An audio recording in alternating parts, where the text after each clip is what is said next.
Bienvenido a un nuevo contenido de Uninorte Co. No olvides suscribirte a nuestro canal.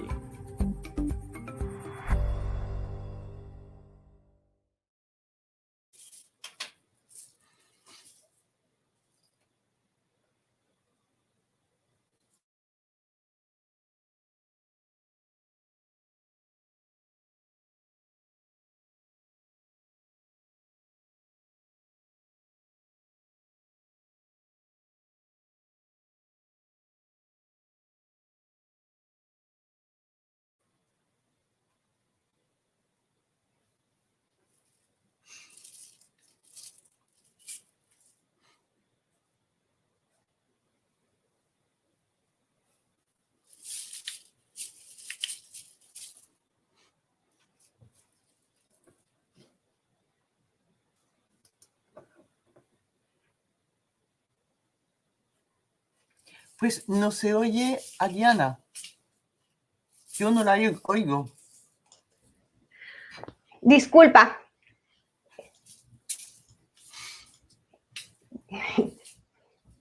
Muchas gracias, Mari. Efectivamente, no se estaba escuchando. Nadie escuchó, solo yo.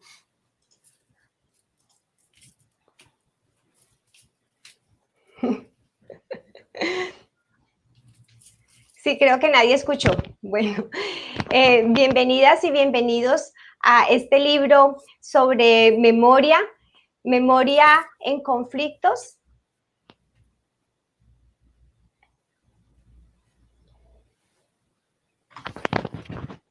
En conflictos que han ocurrido en distintas regiones de Europa, África y América Latina. En el día de hoy nos acompaña la directora Marie Estripó-Bourgeois, profesora titular de la Universidad de Bordeaux en Francia, doctora en estudios iberoaméricos y latinoamericanos de la Universidad de la Sorbona y magíster en literatura y lingüística hispanoamericana del Instituto Caro y Cuervo.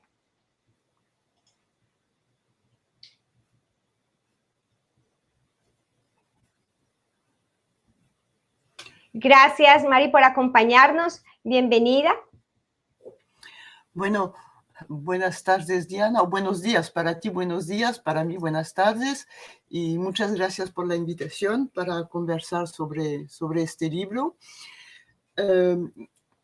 Antes de que empezáramos, quería dar unas aclaraciones sobre el título y sobre un aspecto del libro. El título se llama Vivir con la memoria de los conflictos de un continente a otro. ¿Y por qué este título? Porque uno de los resultados al construir el libro y también al construir el coloquio que tuvo lugar con una exposición en Burdeos, nos dimos cuenta de que hablar de memoria es una cosa, pero que hay muchas maneras de abordar esta memoria y de hacerla vivir.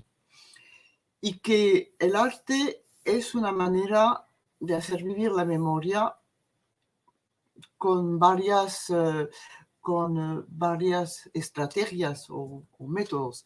Pero el arte es una manera de hacer vivir la memoria y veremos más adelante qué significa esto. Y es por esta razón que el libro, prácticamente la mitad del libro es de arte, habla de arte y contiene ilustraciones de los temas de los ponentes. También quería añadir que si ustedes lo miran desde la carátula, este libro está dedicado a Colombia. Obviamente no se habla solo de Colombia porque se quería tener una perspectiva comparatista de comparación entre diversos procesos, pero se habla de Colombia puesto que la carátula es una imagen que se llama Grieta de un artista colombiano, gran artista colombiano, Juan Manuel Echavarría.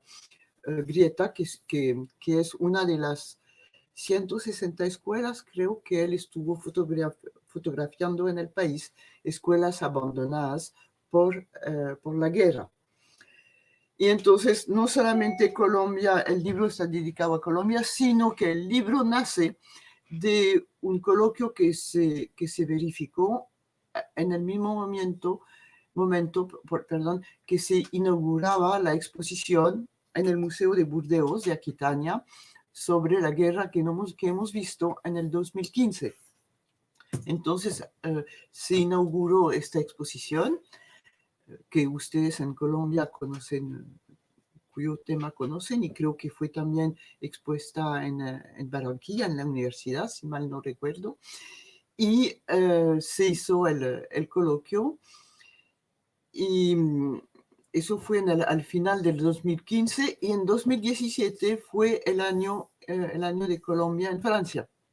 Entonces fue una serie de eventos que justifican no solamente la presencia de Colombia en el libro, a la cual se alude varias veces, y hay varios artículos sobre Colombia, pero también que el libro esté dedicado a Colombia por su importancia en esta historia.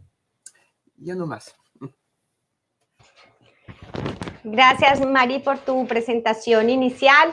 Efectivamente, es un libro cuyo contenido es fundamental porque nos invita a pensar en los desafíos que estamos experimentando actualmente en Colombia, que si bien estamos en procesos de posconflictos, pero también aún experimentando conflictos violentos en distintos niveles y con diferentes actores. Y para ello también nos acompaña el día de hoy estudiantes de ciencia política, estudiantes de la Universidad del Norte de distintas disciplinas, profesores, funcionarios competentes en la restitución de tierras y en la reparación integral de las víctimas del Departamento del Atlántico y algunos coautores. En ese sentido, Mari, te quería preguntar a propósito del título del libro, que es Vivir con el recuerdo de los conflictos de un continente a otro. Nos evoca unas comparaciones, como tú lo dices, la mayoría de los textos y están centrados en Colombia, pero nos permite hacer comparaciones con desafíos de la memoria en conflictos en otras latitudes. No sé si podrías compartirnos qué convergencias y divergencias sobre memoria podríamos encontrar en esas comparaciones sobre el desafío de construir memoria a través del arte y de las demás disciplinas que también involucra el libro. Es exactamente el propósito del libro, es decir, intentar comparar, intentar ver bajo una óptica común, es decir, la memoria y qué se hace con la memoria, ver cuáles eran en diversos procesos, cuáles eran los puntos comunes y las posibles enseñanzas. Ver qué podía aportar un proceso a otro, etcétera, etcétera. Y entre otras cosas, pues Colombia era una referencia porque era un país que estaba en pleno proceso en el 2015 y 2016, estaba en pleno proceso de los acuerdos. Ya sabemos lo que pasó, pero se tenían esos acuerdos como un modelo del género. En la época se tenían esos acuerdos como un modelo de búsqueda bueno, y ya vimos lo que pasó. Bien, entonces, para seguir contestando a tu pregunta, ese era el principio, ver cómo unos modelos podían enriquecer a otros y viceversa, y qué cosas se podían tener en cuenta y qué cosas no reproducir o no repetir. Entonces,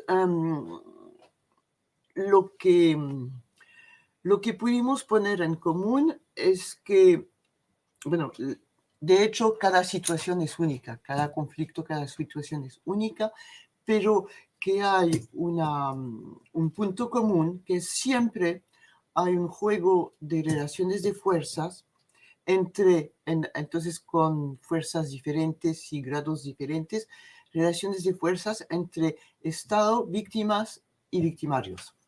Ahí eso sí, variando los componentes, que eso era el primer punto. Y de manera muy curiosa porque se volvió evidente casi al final del proceso de la edición, porque nos costó mucho la introducción y nos costó mucho la conclusión.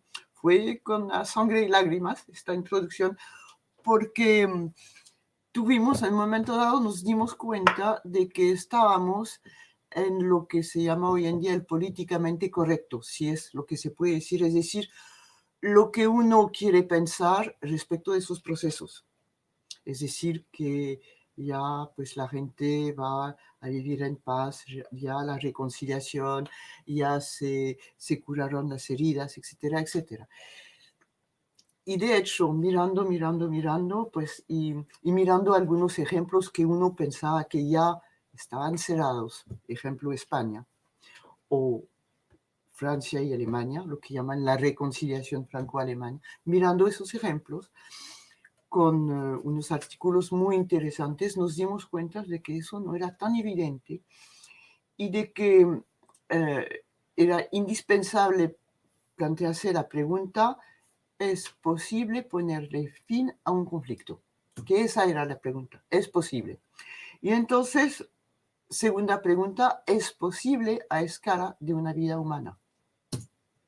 Y ahí, y entonces, es posible, digamos, ponerle fin a un conflicto a escala de una vida humana y ponerle fin a persecuciones y poner fin de manera satisfactoria para todas las partes. Ahí está. Y pues ahí se da uno cuenta de que cada proceso es único y que de cada proceso es una negociación entre esas tres fuerzas que yo decía, que mencionaba anteriormente.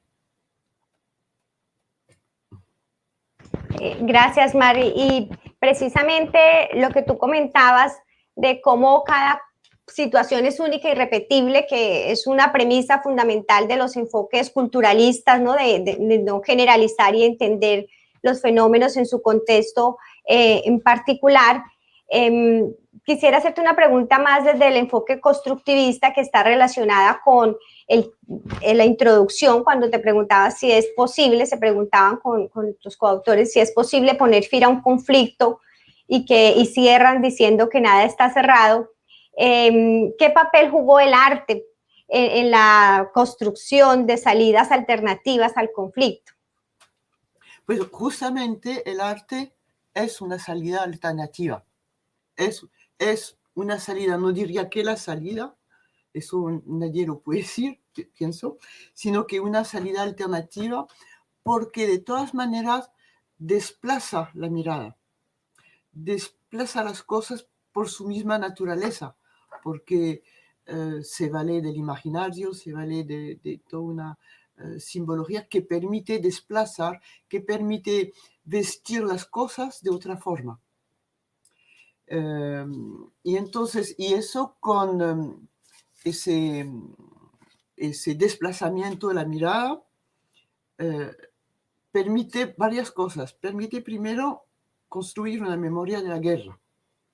Es lo que llaman la memoria histórica, es lo que está haciendo Juan Manuel Echevarría con su proyecto de la guerra que no hemos visto y todos sus trabajos en general. Después, segundo, es una manera de contar de otra forma, de decir de otra forma. Después es una manera, digamos que el arte a su manera crea un lazo entre reconciliación, verdad y reparación.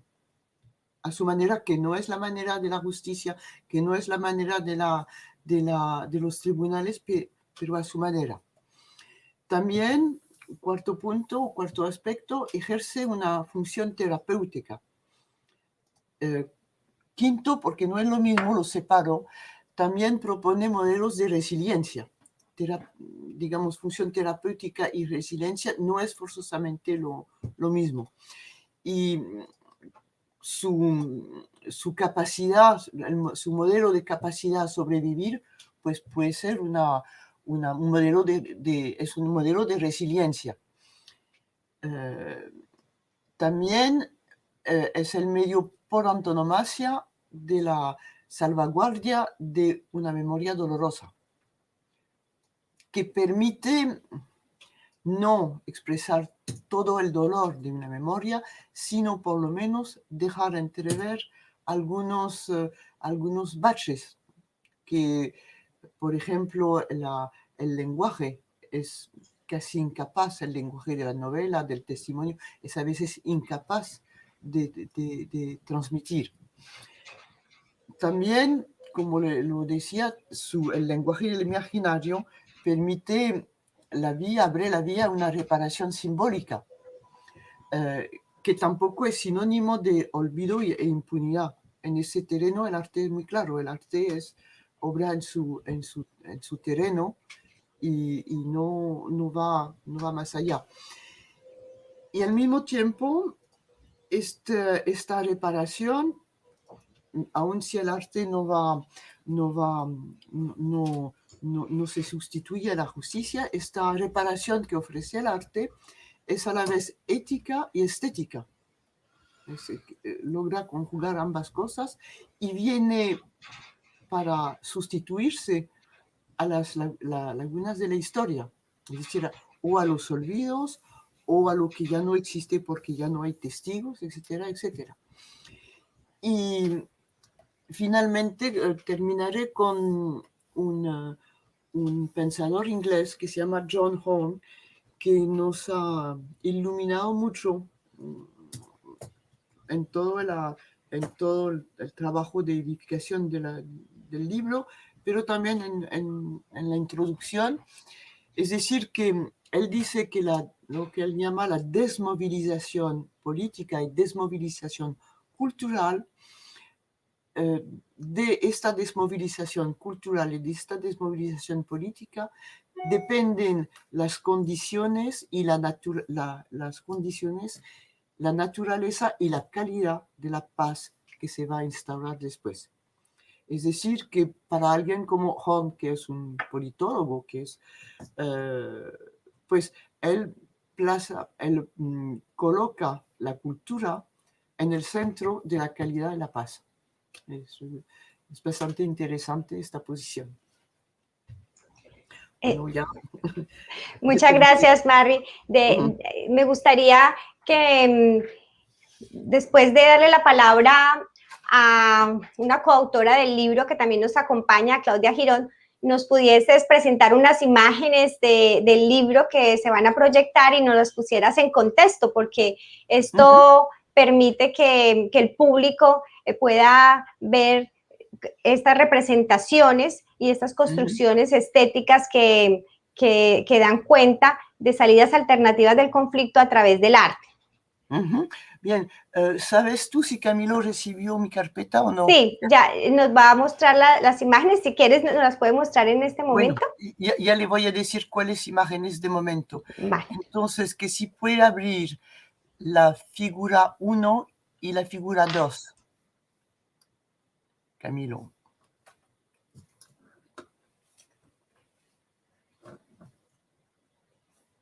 Y después abriremos una no, tal vez nos dirá Claudia si veremos que... Sí, Camilo dice que un segundo nos va a proyectar las imágenes y bueno, después bien. Entonces... las que le digo, no vale la pena abrirlas todas, solamente la que dice figura 1. Sí, ya las está bien. Muy bien, perfecto, gracias Camilo, perfecto. Muy bien, entonces, ¿yo puedo ir comentando esta imagen? Sí, por favor. Bueno, entonces aquí tenemos un trabajo muy interesante hecho por una española sobre algo totalmente improbable, totalmente nuevo, que son fotos de familia. Fotos de familia, obviamente de familias españolas después de la guerra. Como saben ustedes, y les cito este ejemplo porque para mí España, mal que bien, había logrado su transición y habría logrado su reconciliación, mal que bien y tal vez más mal que bien, pero bueno. Y de hecho ya sabemos que en ningún caso, y mucho menos, que sigue la memoria, la brecha muy ardiendo y muy viva entre los republicanos y los tradicionalistas. Y entonces lo que hace Mónica Alonso es que demuestra cómo detrás de la historia oficial, que ya nos saca fotos de los años 50, 60, bueno, digamos más bien 45, 50, ella demuestra que detrás de la historia oficial, otra historia se está contando a través de las fotos, de algo tan familiar y tan cotidiano como son las fotos de familia.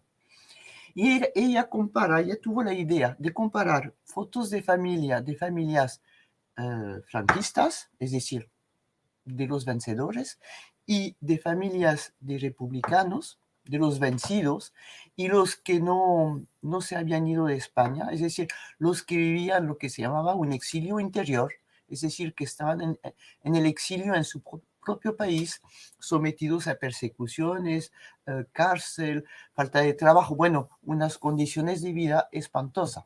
Bueno, y entonces aquí la foto que nos puso Camilo muestra una familia franquista de niños que se ven muy limpios, muy bien alimentados,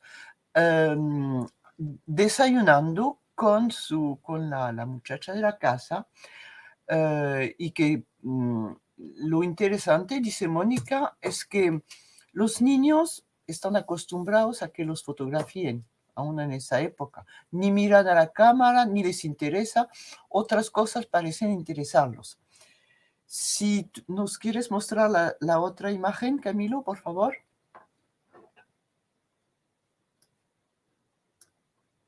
No, esta no, la que te dije, la 2.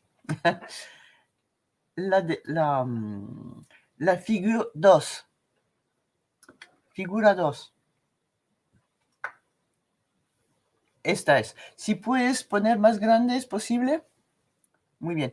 Entonces, esta, lo adivinarán ustedes, es la fotografía de una familia republicana. Ya lo saben de antemano, lo ven. No hay que describir. Pero aquí lo interesante, como dice Mónica Alonso, es ver el tratamiento que se le da al niño, a la imagen del niño. Primero, este niño se ve como muy frágil, muy desamparado, muy pequeñito. Si lo miran bien ustedes, tampoco, no mira a su papá, que lo alza en brazos. Pues mostrar la segunda. Gracias, Camilo. No mira a su papá, que lo alza en brazos. Sonríe, pero sobre todo se da uno cuenta de que quien está orgulloso de enseñar a su hijo es el papá. Es como si el papá demostrara así que a pesar de todo ha sobrevivido. Y ha sobrevivido tanto más cuanto que se fotografía delante del hospital de Bilbao, sitio en que esta familia había tenido que emigrar, son exiliados internos, para poder sobrevivir, y el papá es albañil y participa a la construcción de este hospital. Entonces, intenta dejar para la posteridad, para la familia, para quien sea, intenta dejar dos pruebas, o las dos únicas pruebas tal vez, de que ha logrado sobrevivir y de su éxito a pesar de todo. Es decir, el hospital en cuya construcción participa, y su hijo, que es una prueba de que la vida sigue y que el niño pues se ve bien, y que la vida sigue, y que sobre todo no se han dejado atropellar por la vida y las circunstancias. Bien, entonces tal vez dejamos hablar a Claudia y enseñamos otras imágenes después, ¿o quieres que veamos unas imágenes más? Como prefieras. Bueno, podríamos, sí. Voy a darle la palabra a Claudia Girós. Pues, bienvenida, después, Claudia, por acompañarnos. Después continuamos con Mari. Claudia, tú eres coautora de un capítulo del libro titulado La estética de la resiliencia como proyecto colectivo, el taller de costura kilómetros de vida y memoria.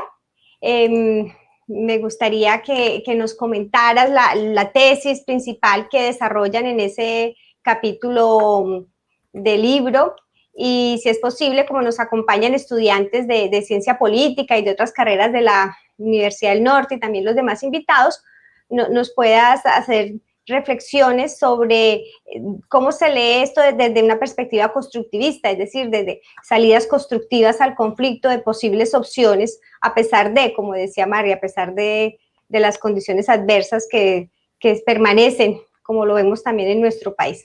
Gracias, Claudia, bienvenida. Muchas gracias, no, una gran alegría ver ahí, desde estas lejanías, y bueno, conocerte, Diana. Me estaba preguntando un compañero, un colega, que se llama Álvaro Díaz, que si tú viviste en Manizales, que si eres la misma Diana Rico que él conoció. Sí, fue profesor Álvaro mío. Ah, bueno, Creo yo. ahora le digo que me está... Vale. Sí, Álvaro. Bueno, no, muy emocionada con este libro tan bonito. Eso fue pues una proeza de Marí con sus compañeros del coloquio que se hizo en 2015, ese coloquio internacional muy impresionante, muy fuerte. La exposición de la que habla Marí sobre la guerra que no hemos visto fue muy potente para poder hablar de los puntos ciegos que a veces tenemos los colombianos, porque la exposición fue gente de Colombia, acerca de lo que nos ha pasado como sociedad y cómo el arte pues ayuda a abrir ventanas, a abrir puntos de encuentro, como se llama la organización que coordina precisamente Manuel Echavarría, para poder encontrar territorios comunes de significación de la trayectoria histórica de las violencias que han afectado comunidades enteras, que han afectado generación tras generación a los colombianos y las colombianas. Entonces, bueno, ¿de qué se trata? No es un taller de costura, pero bueno, la traducción es como taller, pero es un costurero. Se llama Costurero de la Memoria, Kilómetros de Vida y de Memoria. Y ahí la tesis principal es, bueno, una crítica al concepto de resiliencia, una crítica constructiva, en términos de pensar que la resiliencia no es una capacidad que tienen unas personas sino otras, sino, digamos, la posibilidad de generar medios para contribuir a que las personas saquen lo mejor de sí mismas, generar medios posibles para que las personas puedan no aguantar, digamos, no confundir la resiliencia con la capacidad de aguante, que es una cosa pues como muy colombiana. Yo soy resiliente porque no lloro, no me quejo, ya pasé la página, ya estoy con mis 5 chinos desplazadas en Bogotá y tengo un puesto de arepas y con eso me defiendo y pues ya no volví ni a pensar en la tierra ni en el esposo que dejé muerto allá, ni tengo pues intención de volver porque cuando mi hijo mayor trató de volver le dispararon. Entonces no, yo soy súper resiliente porque ya no hablo de eso y ya estoy rehaciendo mi vida. Entonces nosotros pensamos la resiliencia más como una generación de condiciones que nos permitan, a partir de la actividad textil, de la narrativa textil, ir más allá de eso testimonial, digamos que se captura a través de una obra artística, de eso que dice un testimonio acerca del daño, acerca de las cosas que pasaron, del contexto en que ocurrieron, del daño que generaron, del impacto individual o colectivo que generaron, y ver también pues cómo la gente sigue viviendo sin pensar que es natural que ese tipo de cosas le sigan ocurriendo a otras personas.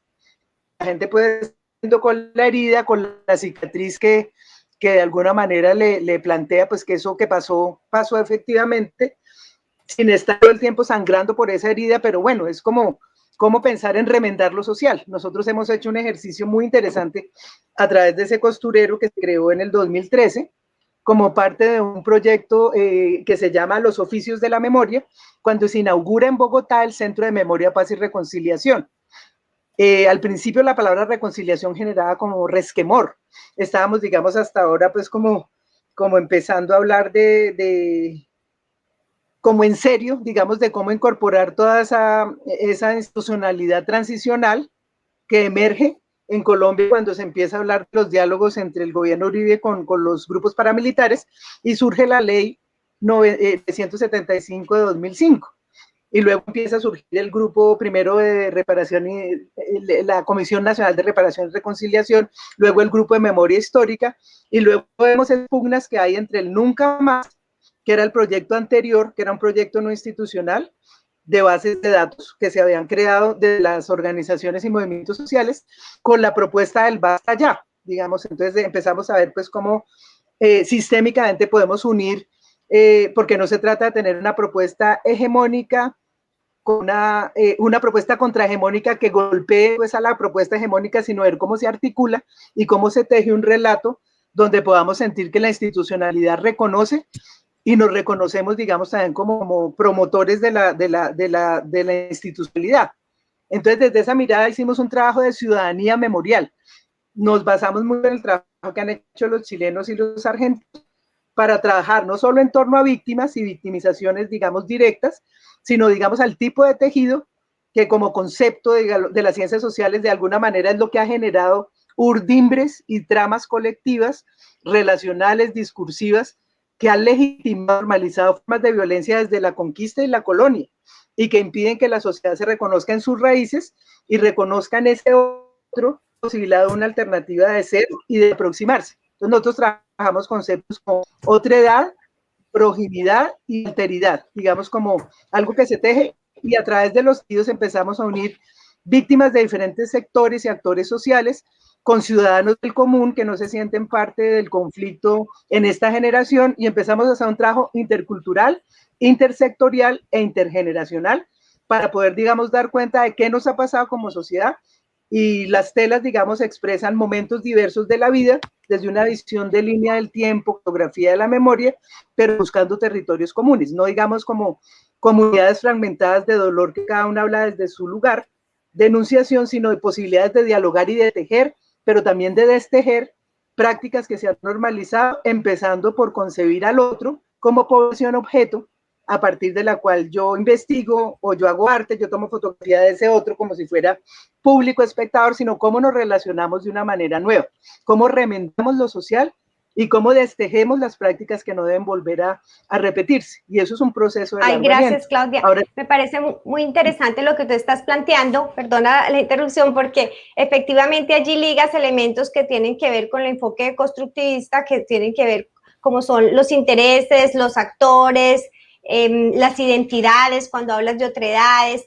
Entonces, yo quisiera recordarle al público, a los estudiantes y profesores que nos acompañan, que pueden hacer preguntas por el comentario, por los comentarios, y yo las leo para, en este momento, las dos profesoras que nos acompañan, que son coautoras también del libro.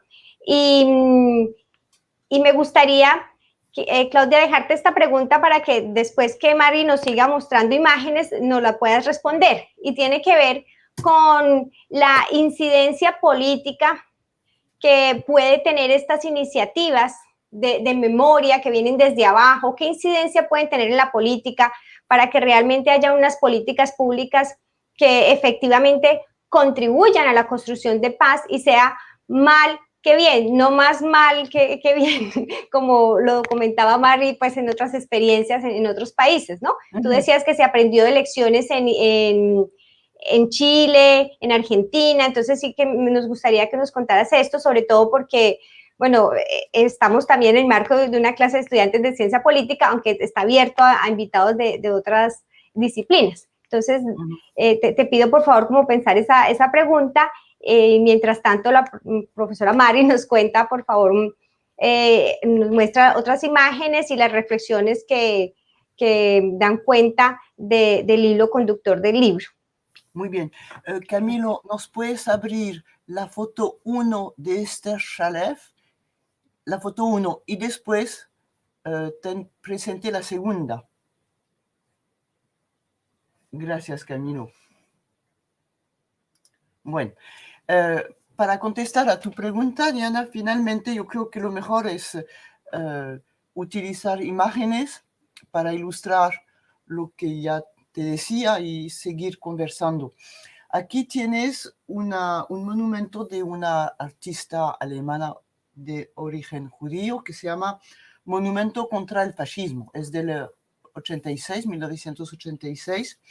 Ella se llama Esther Chaleff Gertz y su marido Jorge Gertz.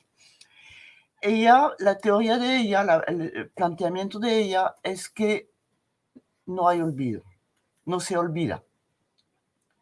Es decir, que es imposible. Y lo que ella deja entender es que solo el tiempo permite el olvido. ¿Nos puedes enseñar la segunda imagen, por favor, Camilo?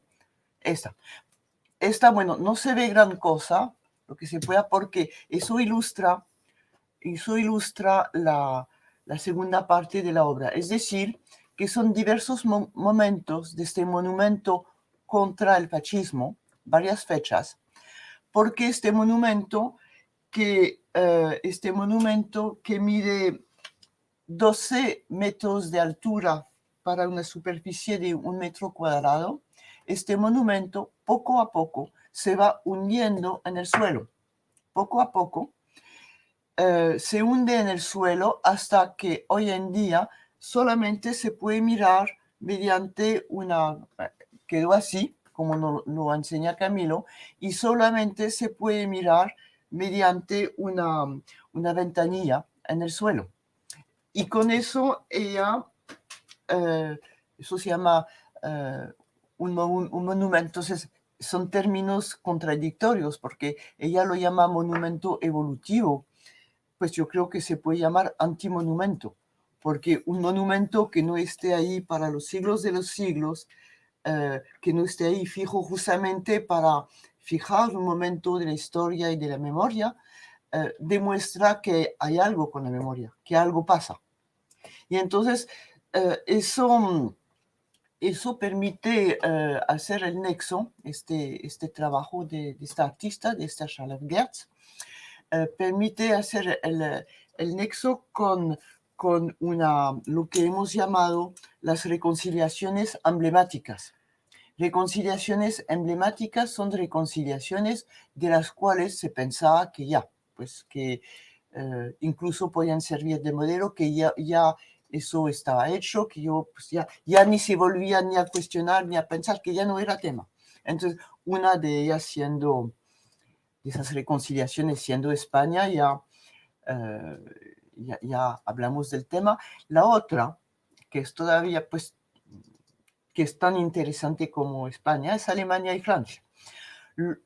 Pues para gente como yo, gente de mi generación en general, todos pensábamos que lo que han llamado la pareja franco-alemana, la reconciliación franco-alemana, pues que no solo era un modelo, sino que era algo pues que se había adquirido así. Y de hecho el artículo que está hecho por un especialista del tema demuestra que eso ha sido una constante construcción hecha con pequeños detalles, con toques, pero regularmente. Es decir, con acontecimientos, con eventos, con aniversarios, con reuniones entre los dirigentes alemanes y los franceses, porque el proceso empezó en el 50 y el motor de eso fue la Unión Europea, porque si no había un mínimo de reconciliación, una reconciliación mínima entre Francia y Alemania, no había Europa. Entonces, a nombre, creo yo, de la prosperidad, de la reconstrucción de Europa, del comercio, a ese nombre se empezó, a nombre de eso, se aceptó borrar algunas cosas, no diría que asperezas, porque eran mucho más que asperezas, pero borrar algunos recuerdos o dejarlos de lado para construir lo que han llamado la pareja franco-alemana, que de hecho nos demuestra el autor del artículo, es una construcción total, hecha a base de voluntad y de tesón de parte de los dirigentes franco-alemanes. Y muy interesante también, nos demuestra el autor del artículo que hasta muy recientes fechas, de hecho, esta reconciliación solamente se basaba en la guerra de 14. De hecho, la de los acontecimientos realmente trágicos y traumáticos, la del 39-45, quedaba como de lado. De hecho, todos los acontecimientos y aniversarios y actos solemnes y monumentos giraban en torno a la guerra de 14 y 18, lo que han llamado la Gran Guerra. Interesante, ¿no? Eso. Y honestamente, para nosotras tres, las tres editoras, Nicole Pelletier y Patricia Payot, y yo, fue una, bueno, más para Patricia y yo, porque Nicole es germanista, pero realmente fue un descubrimiento, porque habíamos vivido con esta creación, con esta ilusión de que, bueno, eso pues se hizo, perdónenme el adverbio, pero naturalmente, y no. Bueno, y entonces esto de la artista Esther Charlotte-Gortz, para demostrar que, pues, hay cosas que ahí quedan, y que una vez el monumento sumergido en la tierra, pues de todas maneras queda debajo, y ahí queda. Ahí está. Me parece una propuesta muy atrevida, pero al mismo tiempo muy, muy justa y muy sensible, este trabajo de Esther Charlotte-Gortz. Gracias, Mari, por lo que planteas, porque efectivamente estos procesos no son naturales, sino que tienen una intencionalidad. Y de ahí la responsabilidad de esos intereses, ¿no? Y de esa intencionalidad con la cual se crea el documento.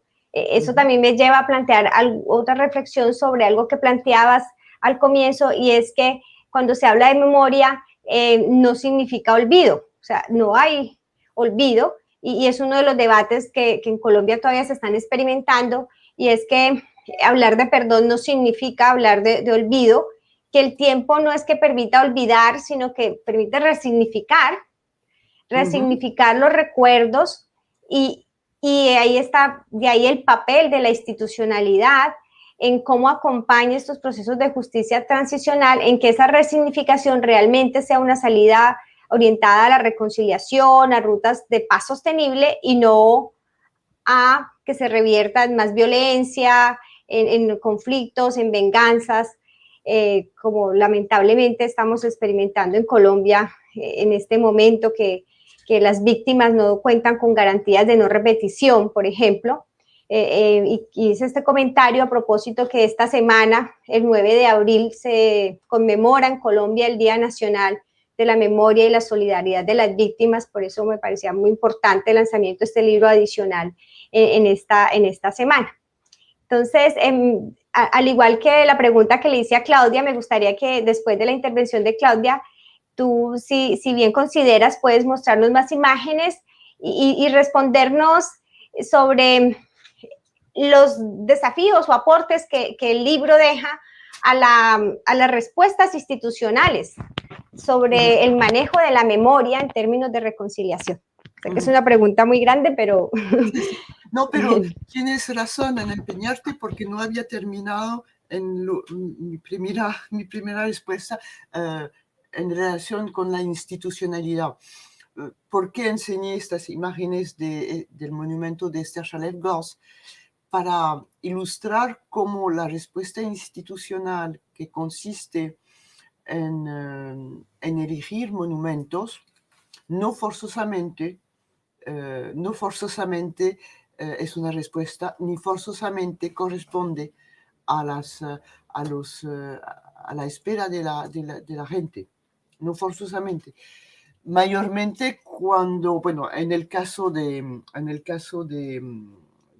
monumento contra el fascismo, pues al contrario, es una reflexión, de justamente un antimonumento, para demostrar que esas respuestas institucionales tal vez no sean las más adaptadas, o por lo menos que vengan de la misma gente.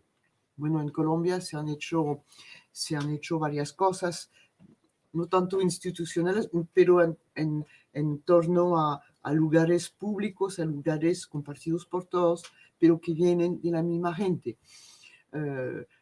por ejemplo, otro ejemplo justamente de una respuesta institucional que no viene hecha por la gente es la estatua en Palenque, la estatua de Benco Biojo, rompiendo sus cadenas, que está hecha por, creo que alguien que viene de Antioquia, yo creo un escultor antioqueño. Entonces, eso que representa, además, el símbolo mismo de una estatua, de un monumento para una cultura como la palenquera, no tiene significado. Pero bueno, esa es una ilustración. Entonces, la pregunta que tú haces de cuáles son las políticas públicas o institucionales que se pueden crear, eso es complicado. Porque eso también, ese tema se evoca en un artículo que es el de apertura del libro, que es el del conservador del Museo de Aquitania, donde se hizo la exposición, y este conservador fue quien puso en marcha la idea y abrió 2 salas permanentes en el museo dedicadas a la trata de los negros y a la esclavitud en este museo.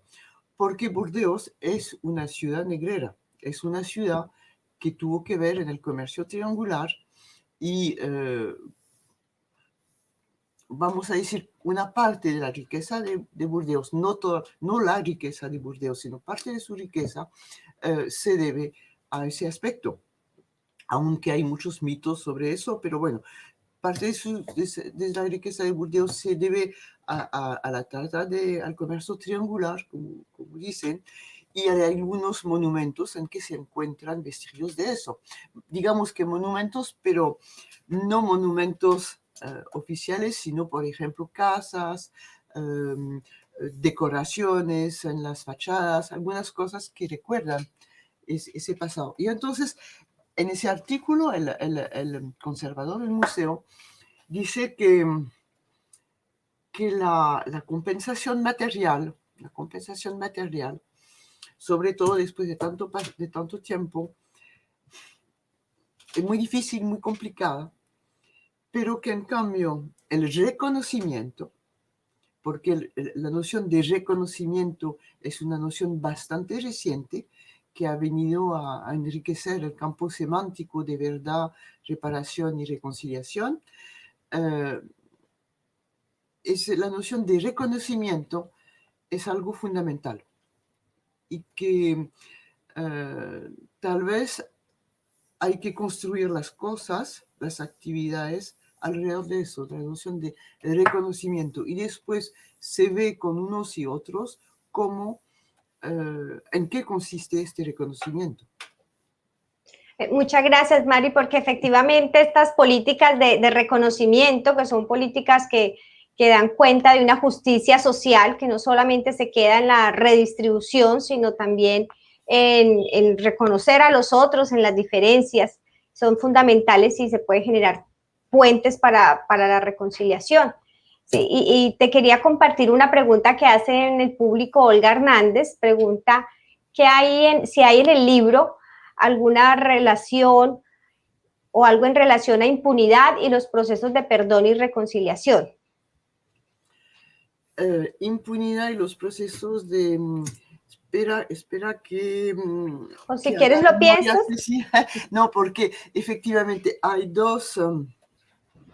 porque, bueno, yo evoco el tema porque en estos días se está recibiendo un informe sobre el tema de Ruanda. El tema de Ruanda,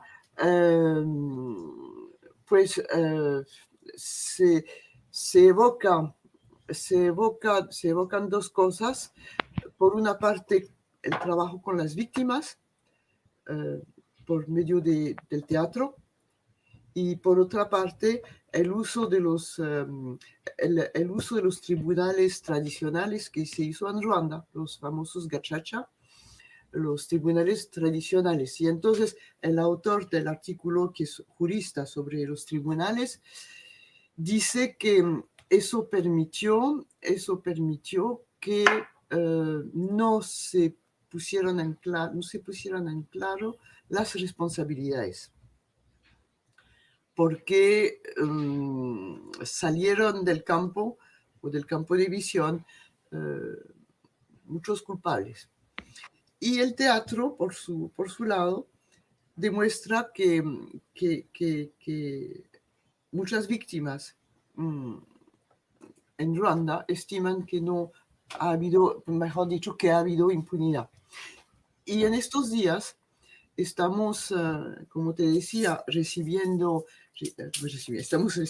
se está publicando un informe justamente sobre la implicación del ejército francés y de ciertos políticos franceses en la tragedia de Ruanda.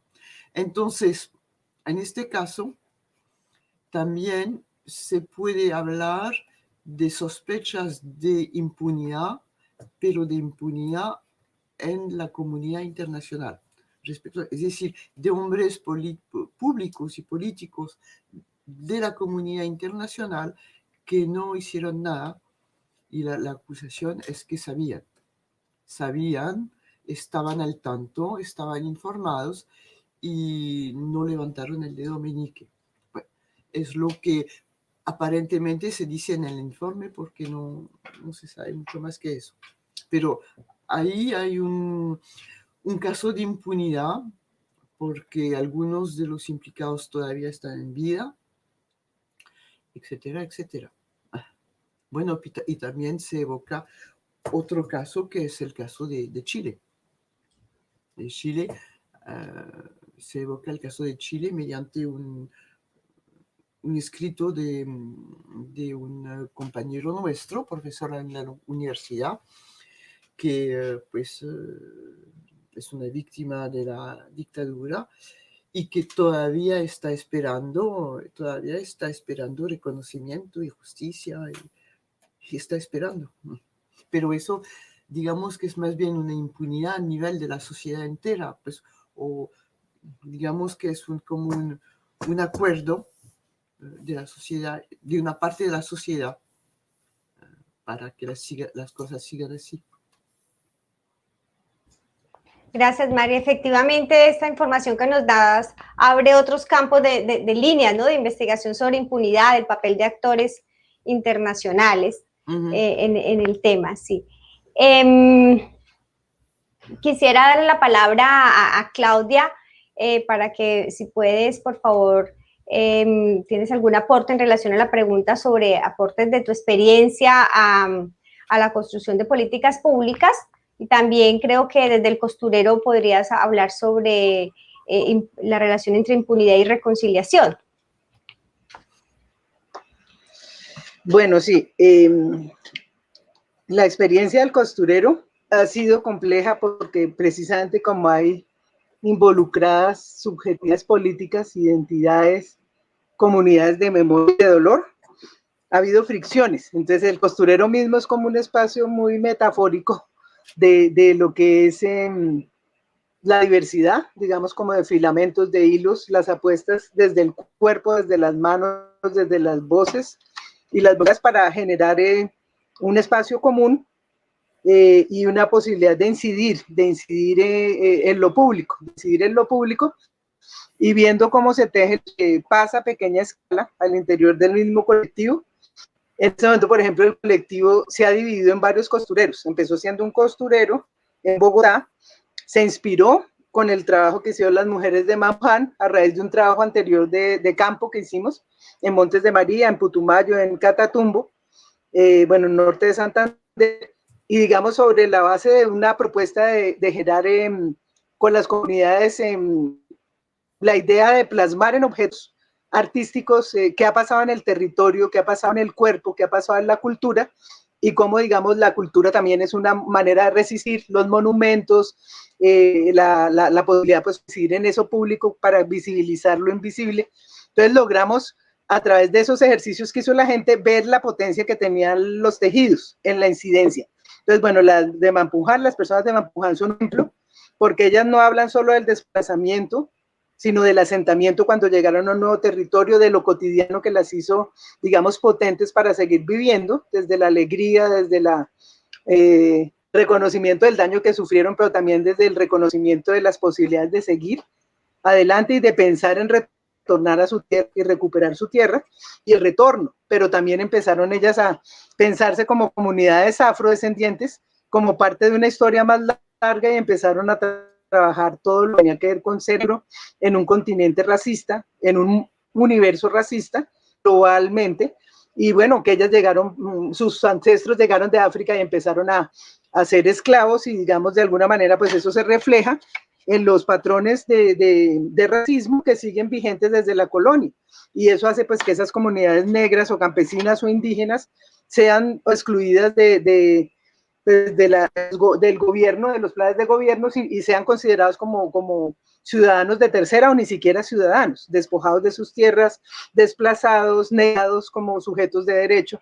En fin, entonces, bueno, esas telas de Mapuján y un trabajo de una mujer en el Putumayo, cuyas hijas fueron víctimas de la violencia sexual por parte de grupos paramilitares y desaparecidas, y aparecieron 10 años después, y la señora, para sanarse, ella empezó a hacer una colcha de retazos con las ropas de sus hijas, de sus 4 hijas, y con la camisita que se ponía la mayor, con el bolsito de la tercera, con el blue jean que se ponía la segunda.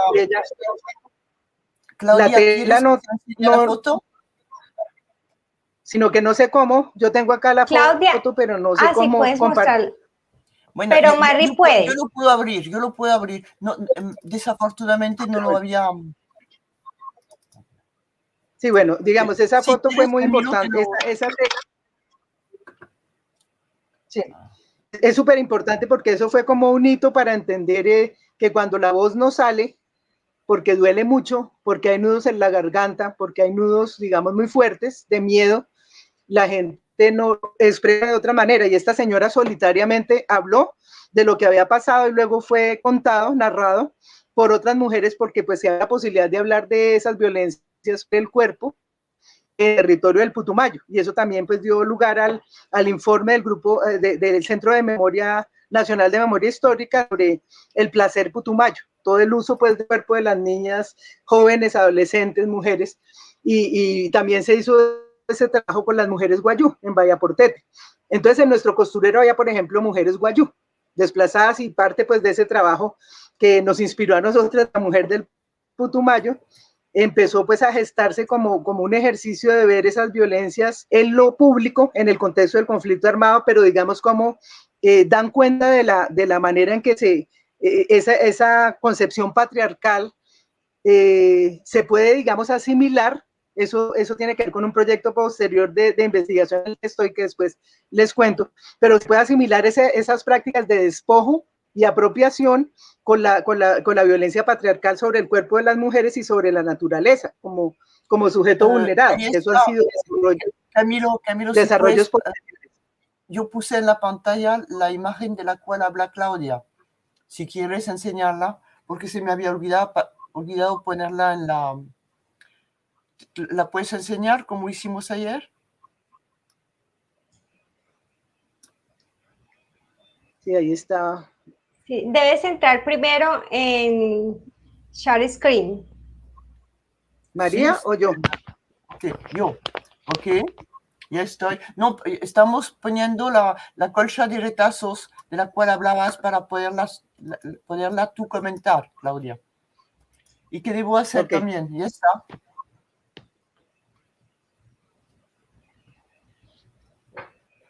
Camilo, ¿qué hacemos?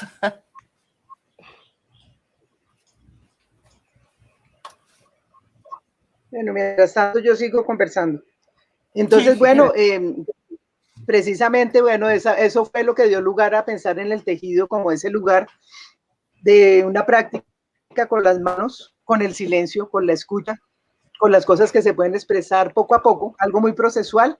Entonces ahí empezamos a pensar en un proyecto piloto en Bogotá, no en territorios pues metidos en el conflicto directo, llenos de fosas comunes, porque ese trabajo artístico que hicimos se llamó Galería de la Memoria Somos Tierra y Galería de la Memoria Recuérdame.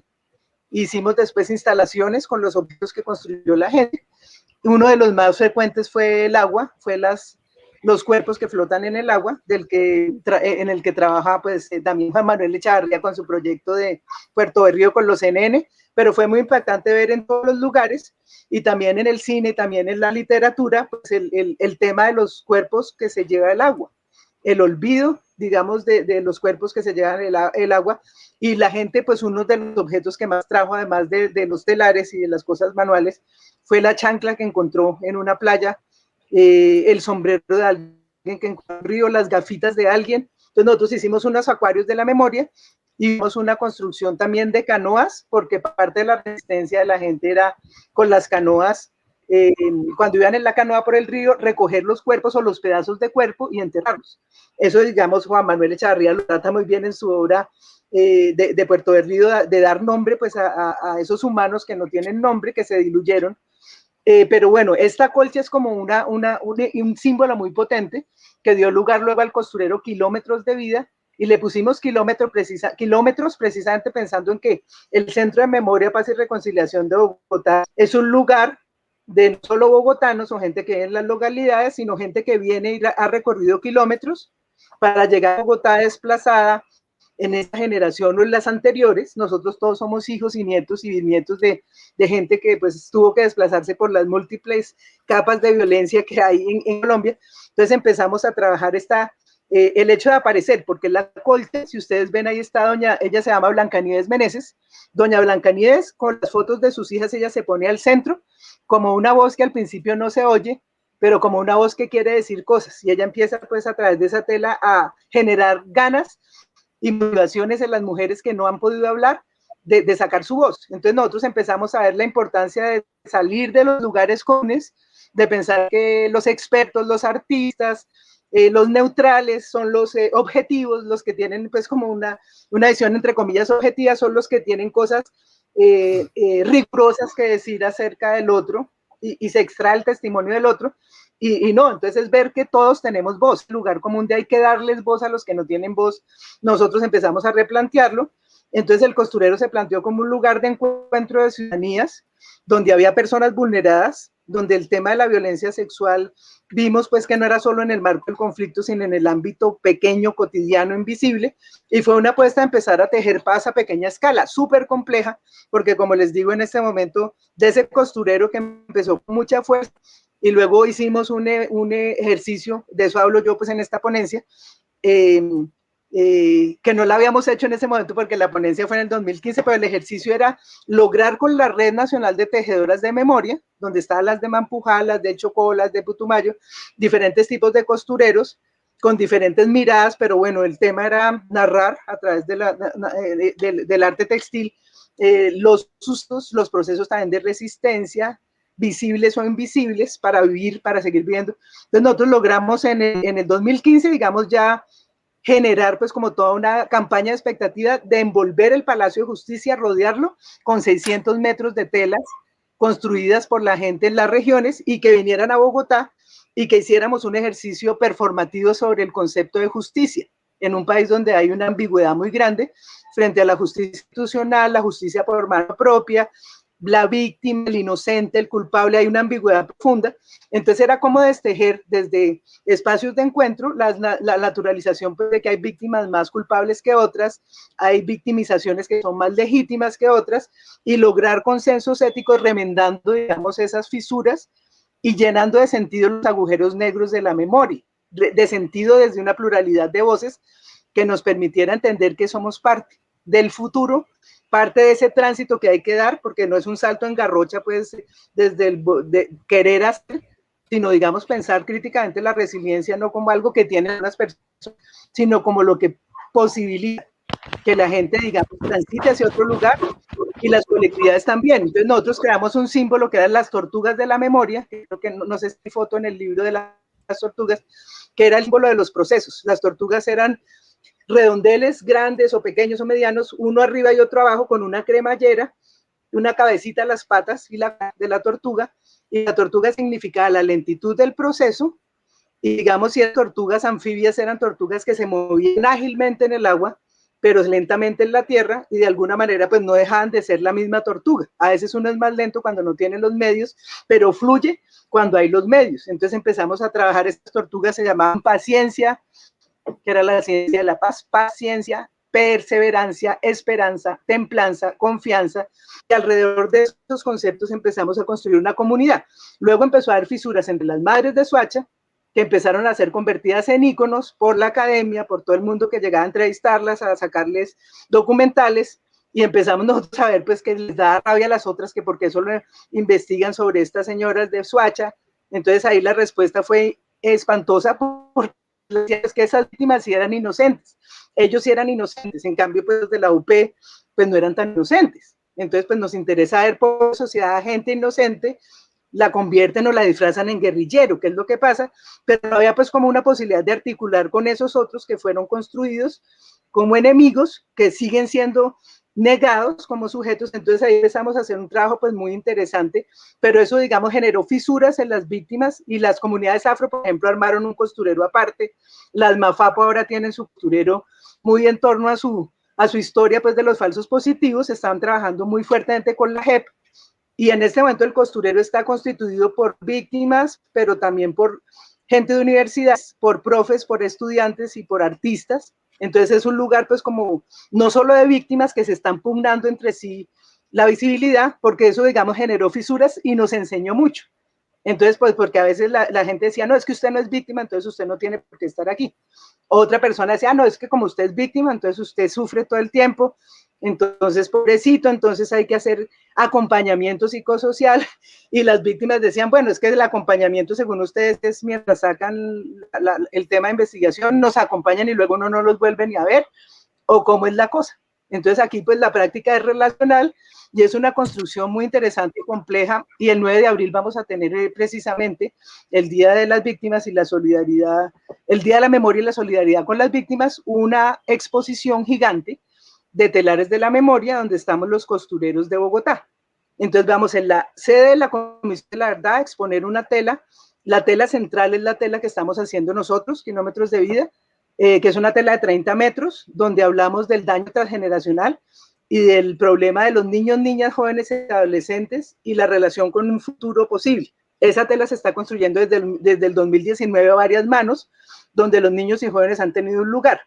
Esa tela va a ser la tela central, porque es pensar que el tránsito hacia el futuro implica un diálogo intergeneracional y un reconocimiento, como dice Mari, del daño y de la impunidad no solamente jurídica, sino también social y cultural, porque se ha generado una ambigüedad muy grande frente a qué es justo y qué es injusto.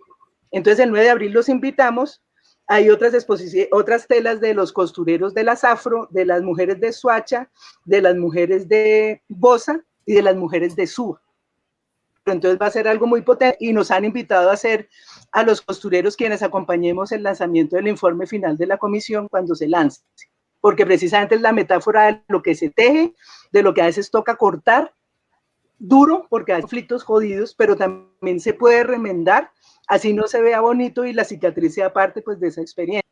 Entonces es un espacio pues de tejer con las manos, con el cuerpo y con la voz, pero también espacios de incidencia. Nosotros hemos logrado, por ejemplo, que casos pasen de la justicia penal militar a la justicia ordinaria a partir, digamos, de rodear, por ejemplo, el cementerio del Copey Cesar, que en este momento está en crisis porque el gobernador, el alcalde quiere sacar los muertos, que no se han sumar, y digamos ahí se interpuso a través de la JEP una con los familiares de víctimas que están enterradas ahí, porque es que no tenían dónde enterrar los muertos del COVID. Nosotros hemos logrado, digamos, que ese caso pasara, donde hay unas personas falsas positivas enterradas ahí, a ser parte de la justicia ordinaria. Y en este momento, pues, algunos de los responsables están en el caso de la JEP.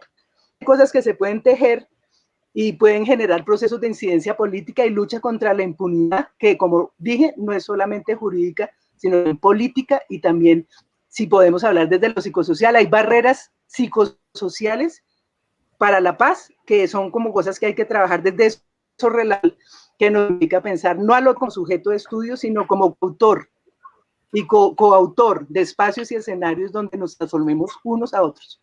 Esa es como la gracias, Claudia, por tu intervención y los aportes que efectivamente nos invitan a hacer muchos debates o alimentan debates que seguramente pueden ser producto de otras sesiones, pero que me sentiría muy mal, no me permitiría no mencionarlos, como son el pensar que los conflictos se pueden abordar en blanco y negro. O sea, hay que aceptar que las perspectivas, las realidades de los conflictos son complejas, hay zonas grises, y es muy delicado y polémico hablar de víctimas puras, víctimas impuras, de qué tanto hay responsabilidad cuando sabemos que estamos viviendo en una dinámica en donde sin uno buscar el conflicto llega y terminan estos grados de afectación, ¿no? Entonces, ese es un tema, me parece a mí que es es fundamental, porque también nos impide, si no lo abordamos, nos impide hablar de memorias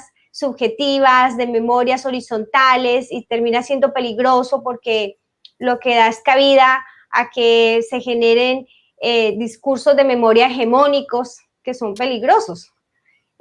Entonces, por eso me parece fundamental ese tema. Como también el otro tema que mencionabas varios, pero otro que quisiera resaltar, es como en estas memorias de las mujeres también sigue siendo un tema recurrente el papel del patriarcado, que no está directamente relacionado con el conflicto, pero que termina siendo permeado porque hace parte de nuestra cultura, ¿no? El sistema patriarcal. Perdón, sí. Dijiste que no está relacionado con el patriarcado. No, que claro que emerge allí, pero que no es precisamente original, no se origina el patriarcado en el conflicto armado, sino que está allí porque igual hace parte de nuestra cultura y se replica y emerge en el conflicto, claro. Lo que dije es que no se origina y que no tiene su raíz en el conflicto armado, pero que aparece obviamente allí. Entonces me parece un tema muy interesante y me gustaría, después de darle la palabra a Mari para que nos apoye contestando dos preguntas que hay, si nos puedes contar, Claudia, como manera de cierre posteriormente, precisamente esa relación del papel de las mujeres en la memoria, en la reconciliación social y los obstáculos que han encontrado precisamente por el sistema patriarcal. Entonces, me gustaría si nos puedes como apoyar en alguna reflexión al respecto, pero mientras la piensas, quisiera que Mari nos apoyara respondiendo dos preguntas, una de Gabriela de la Rosa, quien pregunta si las nuevas interacciones que se han dado en la reconciliación social o en reconciliaciones sociales del libro han modificado las identidades de los actores, ¿no? de las personas que hacen parte. Igual allí también aparece la pregunta. Y la segunda pregunta que te hace Yolanda Sierra es si en el libro comparan los diferentes procesos que se describen y cómo ves el caso colombiano en relación con el arte y la justicia. Ok, bien. Le voy a pedir a Camilo que abre otra imagen, que nos abra otra imagen. Ya le digo cuál.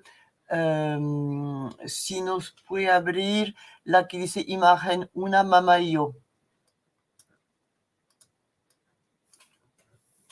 Bueno, es para contestar a la primera pregunta. Esa es. Esa es es un dibujo muy interesante hecho por una artista argentina, Jorgelina Molina Planas, perdón, que ella tiene una historia sumamente complicada.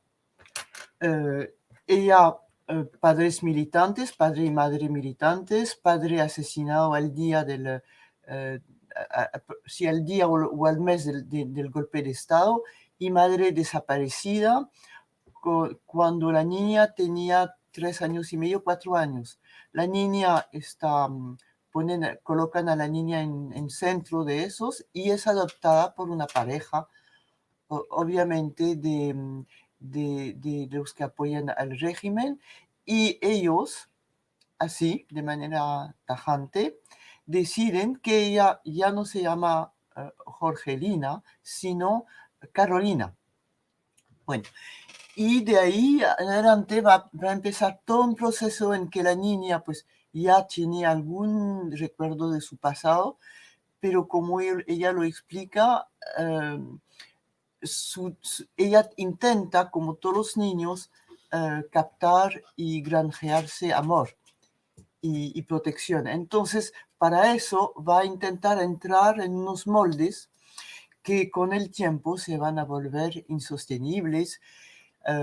Ella va a estudiar Bellas Artes y a los 23 años decide que se vuelve monja, que entra en el convento y se vuelve monja pues ella dice que fue como una manera de cortar con el mundo, porque ella no podía más con ese mundo en que ella no se llamaba ella, en que ella no era ella. Y entonces, ese dibujo, creo que es un dibujo que es de los años 90. Ella dice, pues ella hace otro tipo de pintura, mucho más, menos reproductivo, porque esa es la reproducción de una foto que ella recuperó, que se llama Mamá y yo. Que mamá y yo, pues ahí se ven las manos de la mamá y ahí la niña. Y entonces, ahí lo que quería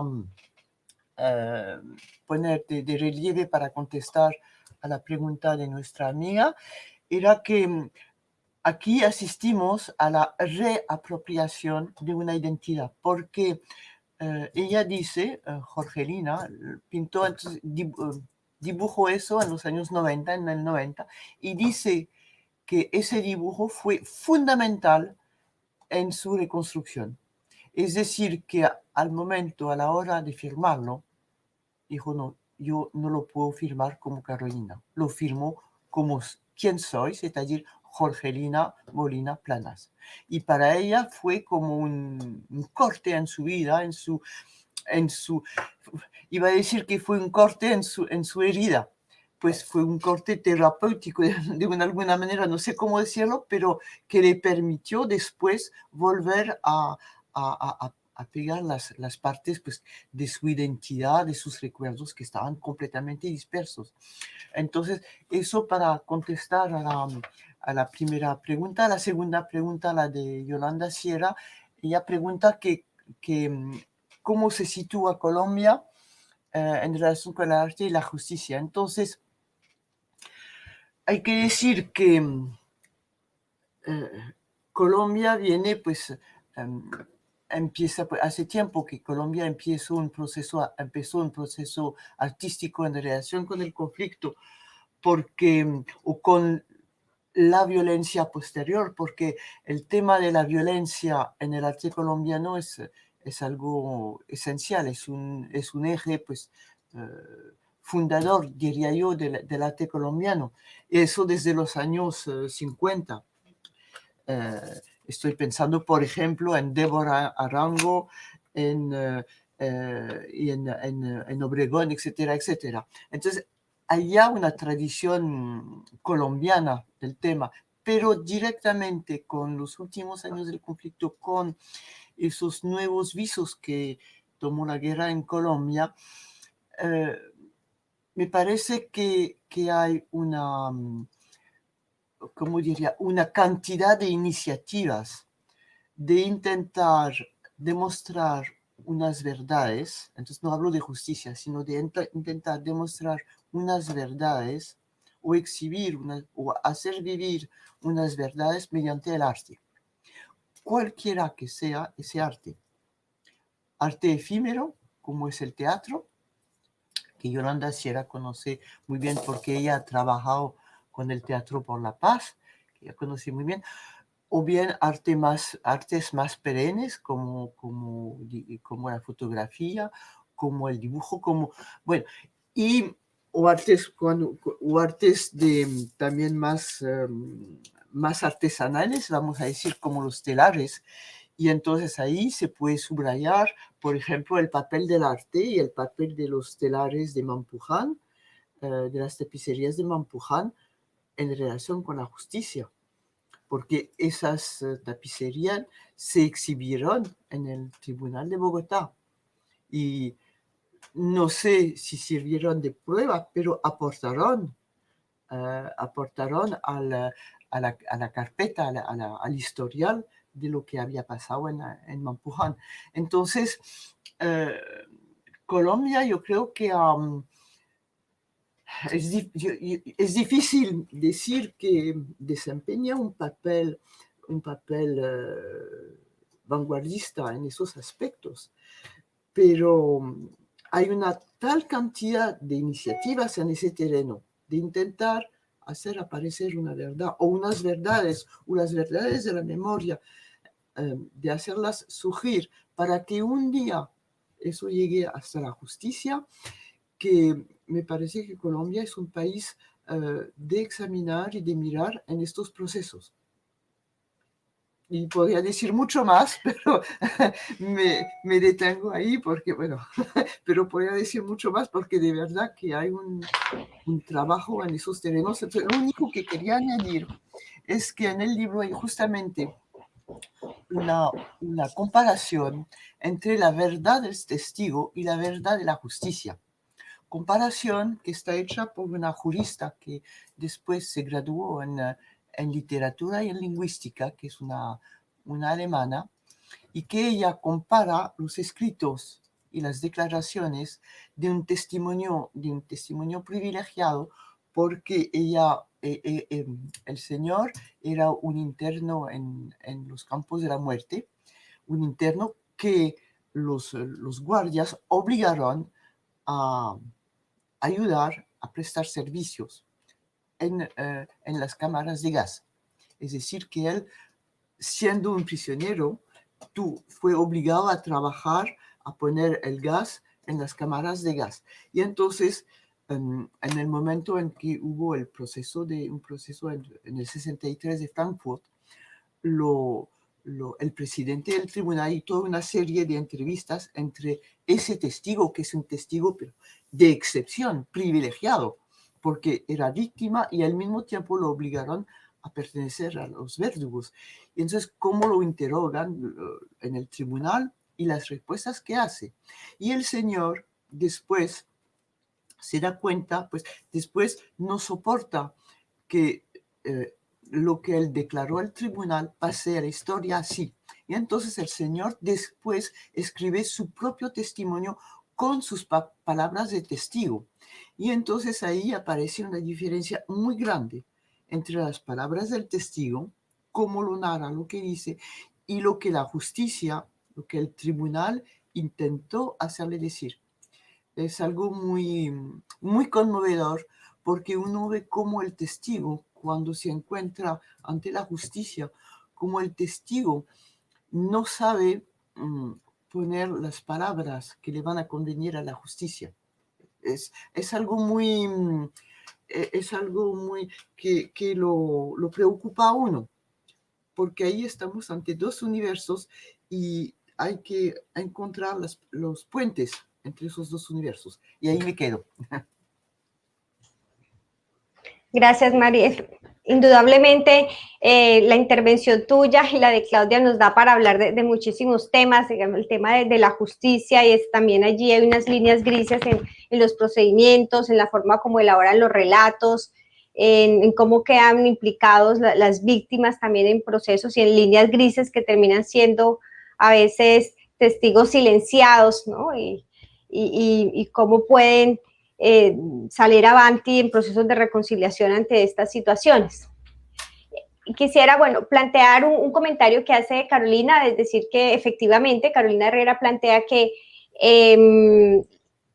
las representaciones artísticas son herramientas de intervención psicosociales desde lo sistémico muy importantes, porque propician la resignificación de identidades en las víctimas, coincidimos con ella, y para ya cerrar como dos rondas, quisiera una para Claudia, que tiene ya la pregunta que le había planteado sobre el patriarcado, el papel de las mujeres, y para ti, Mari, pues serían dos, una que tiene que ver también con el tema de las mujeres, porque tú has publicado otros textos en donde hablas del papel de la mujer en conflictos violentos y también en Colombia. Entonces, si tienes alguna reflexión que nos puedas dar sobre, si no sobre feminismo, sí sobre los desafíos, ¿no?, de las mujeres en la construcción de memoria en conflictos, por lo menos en Colombia o en otras experiencias.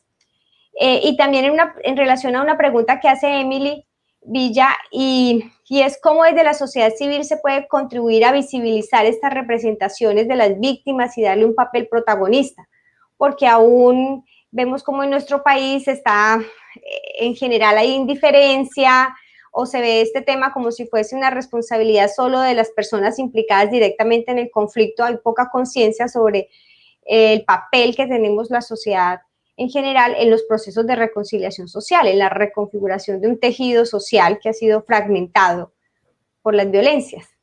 Entonces, le doy la palabra a Claudia para que nos puedas compartir a partir de tus experiencias la reflexión que tienes sobre feminismo, patriarcado, conflictos, memoria, y después a Mari.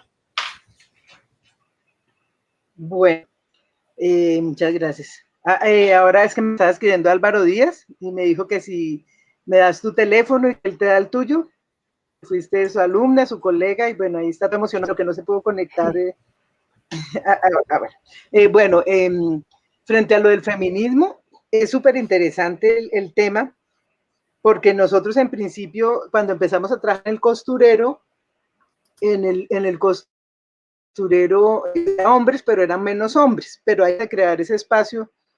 No era solamente como la inspiración que nos dio las mujeres de Mampuján, que eran casi todas Blancanieves, sino también un poco de encuentro lo que veíamos, este espacio lo creamos un artista plástico que es Bustamante, Ana María Ramírez y yo, y nosotros lo que pensamos fue cómo hacer un espacio amoroso de chisme, porque nos acordábamos de que cuando chiquitos estábamos nosotros siempre viendo a las tías, a las abuelas, a las vecinas, tejiendo, tomando tecito, cafecito, hablando, chismoseando. Entonces también era un espacio no solo para hablar del dolor, ni un espacio en sí mismo, digamos, pensado como algo terapéutico, para terapiar a la gente, como le dice uno a veces la gente, yo no quiero que me terapee, doctora, le dicen a uno, sino un espacio, digamos, que en sí mismo genere como una matriz, como un útero amoroso donde quepamos personas, hombres, mujeres y gente diversa. Entonces, al principio, cuando estábamos como muy enfocados en el tema del conflicto armado y las violencias sobre el cuerpo de las mujeres como botín de guerra, que era pues como un tema que se estaba trabajando, nos dimos cuenta pues que también había hombres que habían sido víctimas en el contexto del conflicto armado de la violencia de los grupos, que es un tema que ahora se está trabajando con la Comisión de la Verdad, un tema súper marginal y un tema del que nadie hablaba porque es una sociedad profundamente machista. Y había un señor que había estado exiliado en Italia, que había sido víctima de uno de los jefes paramilitares más visibles, en Manizales y en Pereira. Él tenía pues, como ahí su lugar de operación, y él era pederasta que había violado jóvenes y niños, y los que habían denunciado pues los habían matado o les había tocado irse del país, entre ellos este señor. Y este señor fue la primera voz masculina que empezó a hablar de la violencia en el contexto del conflicto contra los hombres y la manera, digamos, en que se actúa sobre el cuerpo de los hombres, y eso, digamos, dio lugar, éramos como tejer entre lo público y lo privado, relaciones profundas para entenderla sistémicamente qué implica dentro de la visión patriarcal, que como tú dices, pues no empieza en el conflicto, sino que se exacerba precisamente cuando el conflicto violento le genera pues prácticas autoritarias, totalitarias, de exterminio, de vejación, de vejámenes sobre el cuerpo del otro. Y cuando es machista, la visión pues no quiere decir que solamente a las mujeres, aunque mayoritariamente a las mujeres. Entonces eso nos dio pie a nosotros para entender la necesidad de hablar de los impactos de un sistema profundamente violento en la idea de masculinidades y feminidades, las de ser hombres y mujeres, esas identidades guerreras, esos arquetipos, digamos, nosotros trabajamos mucho desde Jung, los arquetipos del guerrero, digamos, del guerrero, de la emblematización, del martirio, como esa idea del mal, ese concepto tan complicado que tenemos en Colombia sobre víctimas, como si el problema fuera del lenguaje, porque aquí pues se asume que es que si uno le dice a la persona sobreviviente o persona en condición de, entonces ya no lo está victimizando porque es como si fuera un problema de lenguaje. Entonces el gran problema que nosotros vemos es que este es un país de mucho lenguaje, de mucha puesta en escena, de mucho simbolismo, pero digamos como fin en sí mismo, más que como proceso que permita transitar de un lugar a otro, como ritos de iniciación que permiten volver a vincularnos con lo sagrado, desde una mirada incluyente e intercultural que nos permita realmente no hablar del tema de lo intercultural, sino generar espacios donde lo cultural implique, digamos, una relación distinta. Entonces, para nosotros fue muy impactante ver... por ejemplo, en el último tiempo, en los últimos años, yo estaba vinculada a trabajos con la Comisión de la Verdad en un proyecto que se llama Reconectando, que es un proyecto basado en el ecofeminismo, la ecología profunda y digamos la concepción de lo ecofeminista, no es una concepción muy nueva, pero pues sí se ha trabajado en otros contextos, pero es muy interesante porque es basada en la ética del cuidado de la vida. No solo corresponde a las mujeres, el feminismo no solo es de las mujeres, sino es como una práctica ecosistémica donde nos permite entender la relación entre los sistemas vitales, las luchas que ha habido en Colombia, pues mucho tiene que ver con la defensa de los páramos, del agua, de la tierra, y las prácticas de despojo y barbarie sobre la naturaleza y sobre las mujeres y sobre las personas, pues tiene mucho que ver con una mirada sobre lo otro como una cosa. Entonces ahí nosotros empezamos a explorar en ese proyecto que te digo que se llama Reconectando. Esos informes se los puedo mandar porque ya los mandamos a la comisión, entonces ya son públicos. Hicimos un trabajo sobre el Cauca, sobre el norte de Santander, sobre Caquetá, sobre el Pacífico, sobre de los ecosistemas, resistencia donde lo espiritual va a una relación que tiene que ver con que lo que ha despojado es la identidad cultural. Digamos, si nosotros vemos, la gente despojada de sus tierras han sido los afro, los indígenas, que eran los ancestrales, y esa falta de raíces que hace que nosotros sigamos hablando con un lenguaje que dice, ay, no sea indio, India patirrajada, India inmunda, uy, se le salió el indio, equiparando el concepto de indio con algo inferior, con algo patán, con algo negativo, con algo inculto, o lo negro como algo negativo. Yo tuve un día negro, uy, negro ni el teléfono. Bueno, todo ese racismo estructural tiene que ver con una visión colonialista. Dentro de esa investigación que hicimos, que le mandamos a la Comisión de la Verdad, patrones, estructura, que son aparatos, y, digamos, procesos de resistencia que se basan en fuentes simbólicas que son mucho más ricas, y mucho tiene que ver con la visión ecofeminista. Entonces, a nosotros nos interesa mucho ver, más allá de una sociedad adultocéntrica, antropocéntrica, muy occidentalizada, hablar de interculturalidad desde una posición que sea simétrica, no como un lugar, digamos, de encuentro de eso diverso en un mismo plano, que aquí se confunde eso con que haya pues unos paneles donde hay una persona afro, una indígena, una LGTB, un niño, y nosotros pues en eso somos como muy visuales, pensando que esa puesta en escena ya da cuenta de eso. Es como tejerlo y cómo, digamos, tratar de entender cómo se ha tejido esa concepción sobre el otro para poder hablar, digamos, de las mujeres, pero también, digamos, de los hombres, no excluyéndolos, porque parte de lo más estratégico en esos costureros es que los hombres siempre sean parte de la posibilidad de hablar de cómo nos relacionamos y de cómo es un sistema, cómo se asume el poder, cómo se asume la autoridad y cómo hay unas brechas enormes entre lo que normativamente se ha hecho desde un lugar muy occidentalizado y digamos, las prácticas cotidianas. Entonces, es ver cómo logramos interiorizar normas en términos del bien común y considerar la verdad como un bien común, no como un problema de que se desahoguen y hagan catarsis a través del arte las personas y otras personas se conmuevan y luego se abracen, porque eso, pues, digamos, es bastante efímero, sino cómo nosotros logramos entretejer.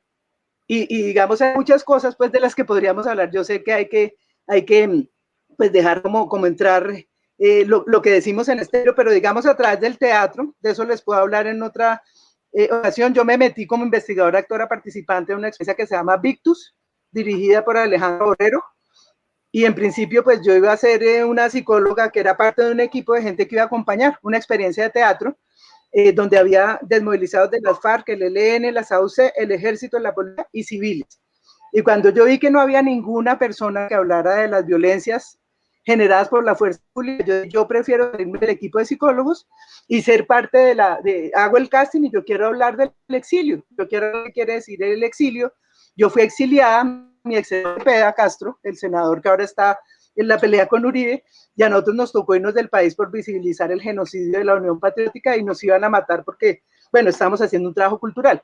Entonces, en ese encuentro con los desmovilizados de FARC, ELN y eso fue súper interesante ver esa relación con la tierra, con el territorio, con madre, con las raíces, y eso fue lo que a mí me dio pues como muchos elementos para luego ser parte de ese proyecto Reconectando, donde estábamos trabajando con la comisionada encargada del equipo de convivencia, para entender que la convivencia implica el ecosistema. La convivencia es la reexistencia y replantear ese sistema patriarcal extractivista, donde no se habla pues como de la fenomenología del habitar el territorio, sino digamos de extraer del territorio los recursos. Y de alguna manera la gente equipara esa concepción extractivista de los recursos con extraer testimonios para publicar vainas y para lucirse con las cosas que otros les han hecho dar. Y eso, digamos, no basta. Eso es importante, pero sí tiene que haber algo más allá de la puesta en escena. Y el arte, pues, no es una cosa solamente para mostrar y constatar el horror, sino para transformarnos al tiempo que nos transformamos también con los otros. No es para transformar al otro y para que se desahogue, ¿no? Muchas gracias, Claudia, por tu valiosa intervención. Seguiremos en contacto para que nos podamos articular más acciones académicas y bienvenida a la Universidad del Norte. Mari, quisiera que nos comentaras como tus reflexiones sobre el papel de la mujer en la memoria, en conflictos violentos, y qué podemos hacer desde la sociedad civil, que nos pregunta a los estudiantes, lo cual me parece muy interesante porque pues son jóvenes que están sensibles con el tema y que sienten que pueden hacer algo desde sus lugares. Estás hablando de la pregunta de Emily, ¿no es cierto, Emily Lucía? Sí. Okay. Tal vez voy a contestar a la primera pregunta para darle continuidad a lo que dijo Claudia, la cuestión de las mujeres. Pues, ¿qué papel pueden desempeñar las mujeres? Ellas ya han desempeñado un papel enorme, ¿no? Sean mediante las asociaciones y a todos los niveles y en todas las actividades. Es decir, tanto en las prácticas artísticas como en los colectivos, en los actos de solidaridad, en las movilizaciones, desde el principio obrar por una cultura de la paz, en también permitir revalidar muchas consideraciones sobre alguien hablaba de feminidad o no sé qué. Bueno, yo no sé qué significa esta palabra, como no sé qué significa la palabra masculinidad. Lo que sí es cierto es que hay muchas representaciones y estereotipos respecto al tema. Y que, por ejemplo, las mujeres colombianas, con esa larga historia de guerra, con esa larga historia de guerrillas, con esa larga historia de mujeres guerreras que ha habido en Colombia, permiten examinar y darle otros contenidos a la tal dulzura natural, espíritu materno, natural de las mujeres, la tendencia natural, y eso lo pongo entre comillas, de las mujeres al cuidado de los demás, al respeto de la vida, y Bueno, las mujeres colombianas, las guerreras colombianas, y lo que dicen sus relatos, demuestran que muchas cosas respecto a las mujeres, respecto de todos esos discursos sobre el natural,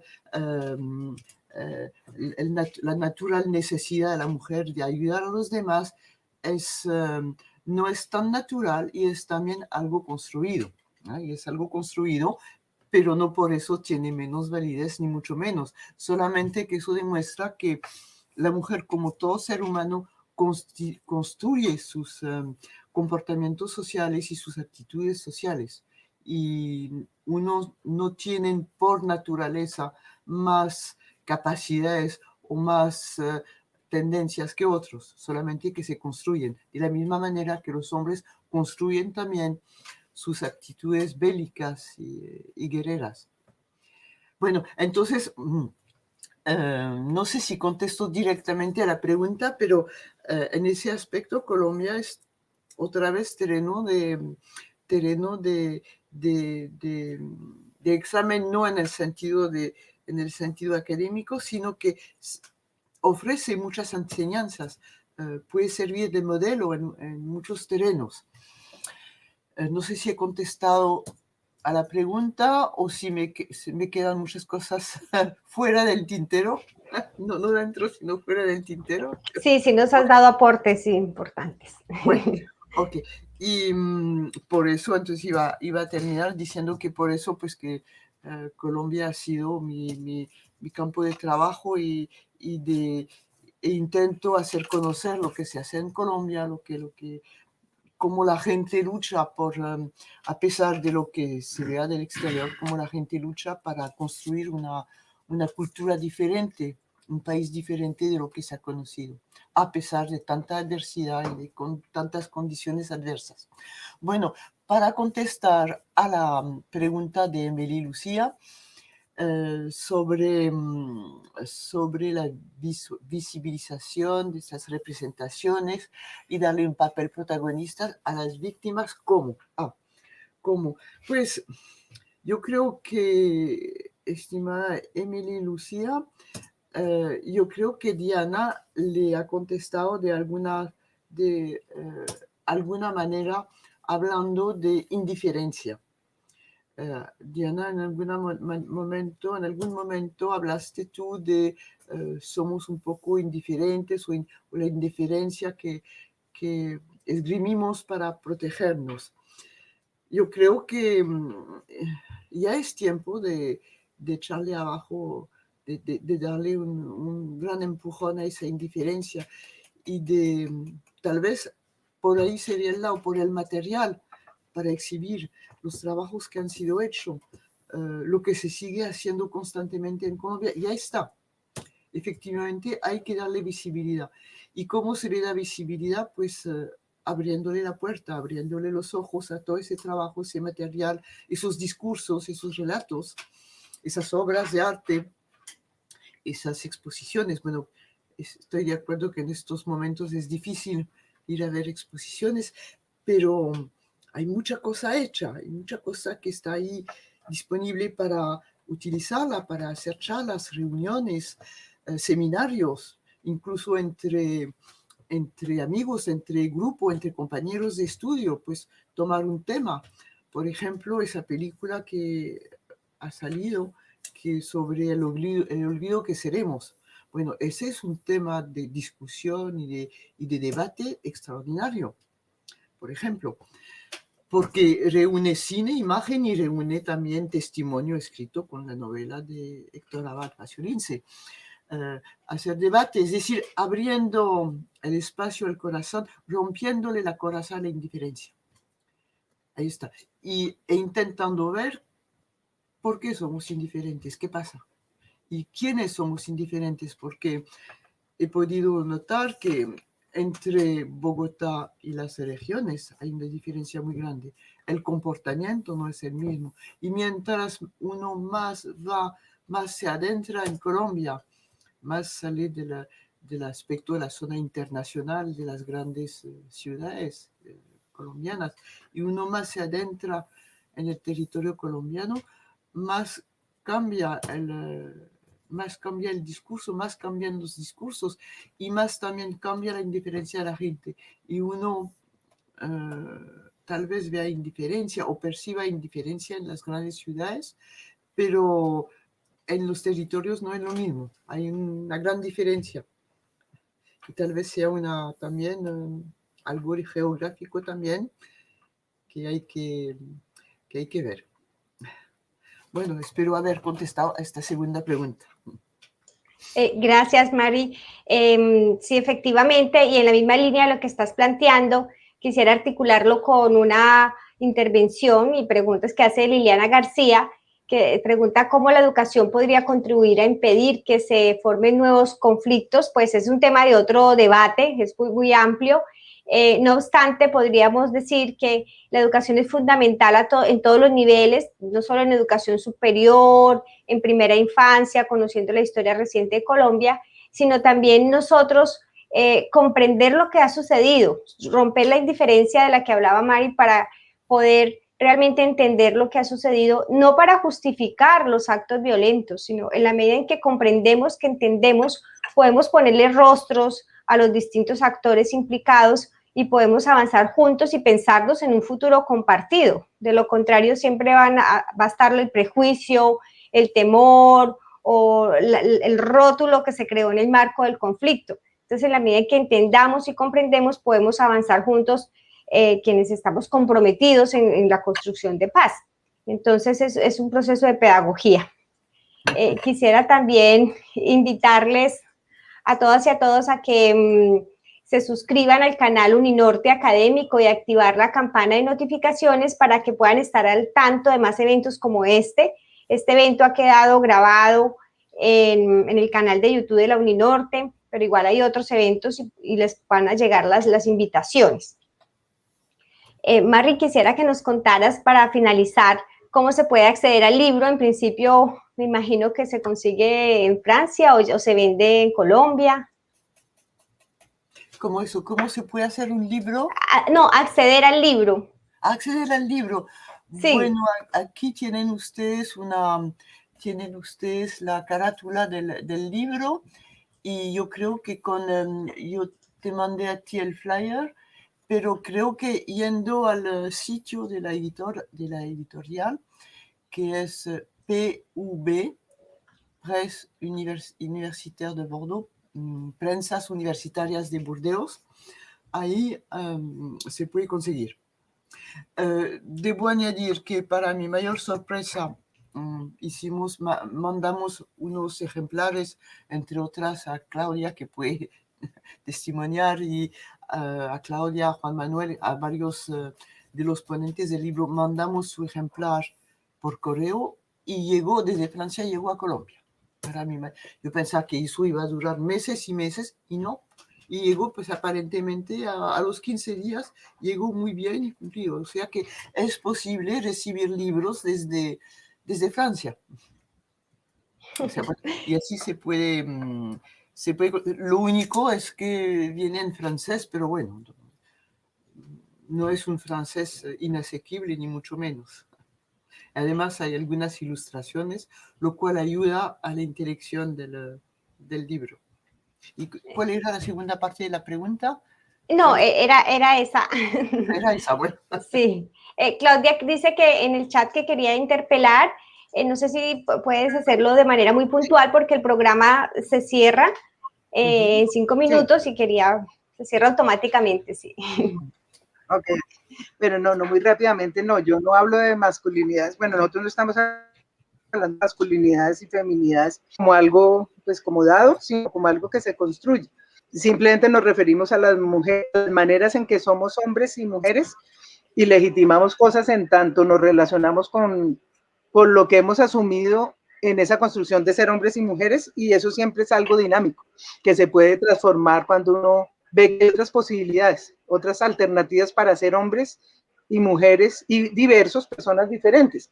Entonces, como desde ahí hablamos de nuevas masculinidades, no como si fuera una sola forma, sino digamos cómo son los hombres en una cultura, cómo hacen conciencia de la manera en que han incorporado ser hombres, que no pueden llorar, bueno, una cantidad de cosas del machismo y cómo pueden transformar esa manera de pensar que ser hombres es eso, con otras maneras de ser hombres, que se alimentan, digamos, cuando entran en diálogo con hombres que hacen las cosas, que hacen muy diferente a como se supone que debe ser. Entonces es como cuestionar las maneras culturales en que se asume que las mujeres son las tiernas y los hombres son los duros, que las mujeres y los hombres no.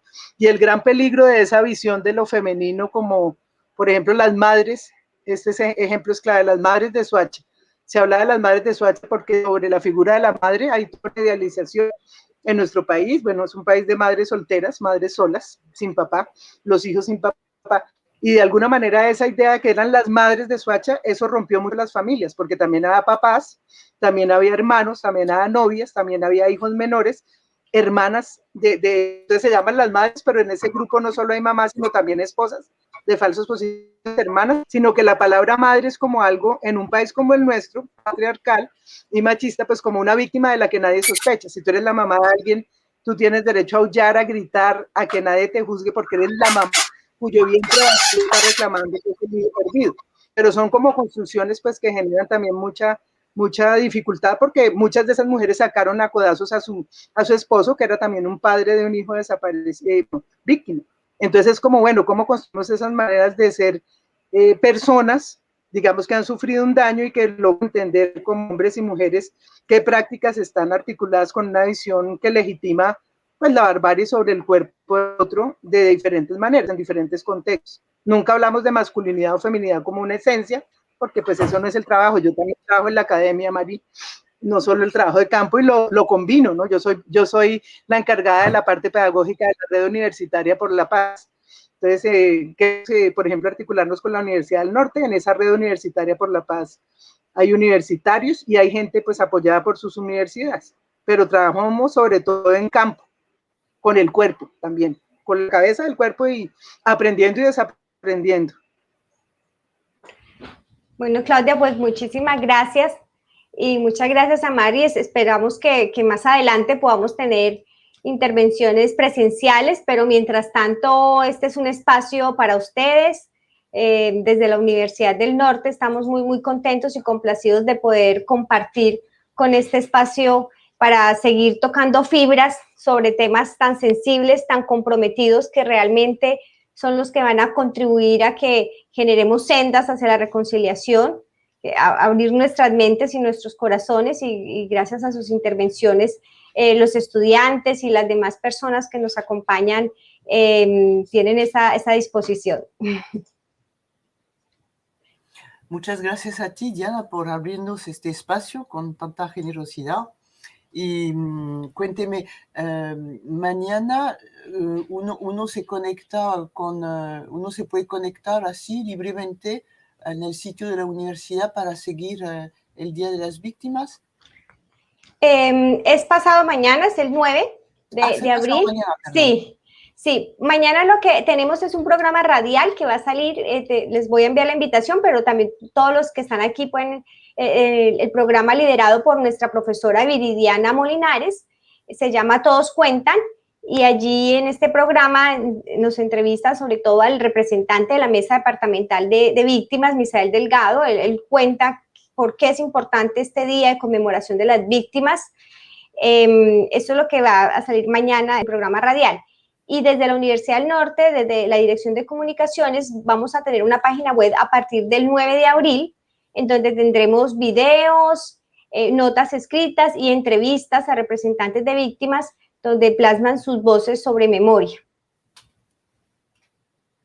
Y les recuerdo que si quieren ver otra vez este programa o también hacer seguimiento de otras actividades, los invitamos a suscribirse al canal de Uninorte Académico y activar la campana de notificaciones para estar al tanto de más eventos como este. Muy bien. Entonces, lo que donde intervienes tú es el pasado mañana. Sí, el 9 de abril es donde vamos a hacer, son notas escritas, videos, entrevistas, y hablamos a algunos profesores que hemos trabajado en temas de memoria y víctimas. Y en la entrevista, nos entrevistan a Misael y a mí mañana en Todos Cuentan. Muy bien, muy bien. Muchas gracias. Y muchas gracias a ti otra vez por abrir este espacio. Gracias a ti, Claudia, por acompañarnos, a los estudiantes, las estudiantes que nos acompañaron y a los demás invitados y asistentes que están en el día de hoy. Muy amables, gracias. Un beso, Marí, un beso a todos. Chao, chao. Gracias, Claudia. Chao, chao. Chao, chao, y muchas gracias a todos y a Camilo en particular por su ayuda. Gracias, Camilo, también de Comunicaciones de la Uninorte. Gracias. Gracias. Los siguientes contenidos de Uninorte.co te pueden interesar. No olvides suscribirte a nuestro canal.